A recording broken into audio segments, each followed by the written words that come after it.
ছাত্র গণ অভ্যুত্থানে দেশ ছেড়ে পালাতে বাধ্য হলেন ক্ষমতাসীন সরকারের প্রধানমন্ত্রী শেখ হাসিনা। সোমবার গোপনে সামরিক হেলিকপ্টারে দেশ ছাড়েন তিনি। পদত্যাগপত্র সই করে সেনাবাহিনী প্রধানের হাতে হস্তান্তর করেন। এতে ক্ষমতা ও দেশ ছেড়ে প্রথমবারের মতো কোনো প্রধানমন্ত্রী দেশ ছেড়ে পালানোর নজিরবিহীন এক অধ্যায়ের সাক্ষী হয়ে রইল বাংলাদেশ। এরপর বেলা 2:30টার দিকে একটি সামরিক হেলিকপ্টারে করে দেশ ছাড়েন শেখ হাসিনা। এ সময় তার সঙ্গে ছিলেন ছোট বোন শেখ রেহানা। একটি ফুটেজে দেখা গেছে এসএসএফের একটি দল তাদের নিরাপত্তা দিয়ে এগিয়ে দিচ্ছে। সেখানে বেশ কয়েকটি ব্রিফকেস দেখা যায়।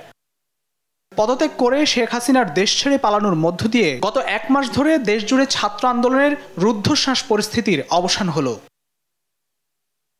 শেখ হাসিনা ক্ষমতা ও দেশ ছেড়ে পালানোর পর তার বাসভবন গণভবনে ঢুকে উল্লাসে ফেটে পড়ে ছাত্র জনতা।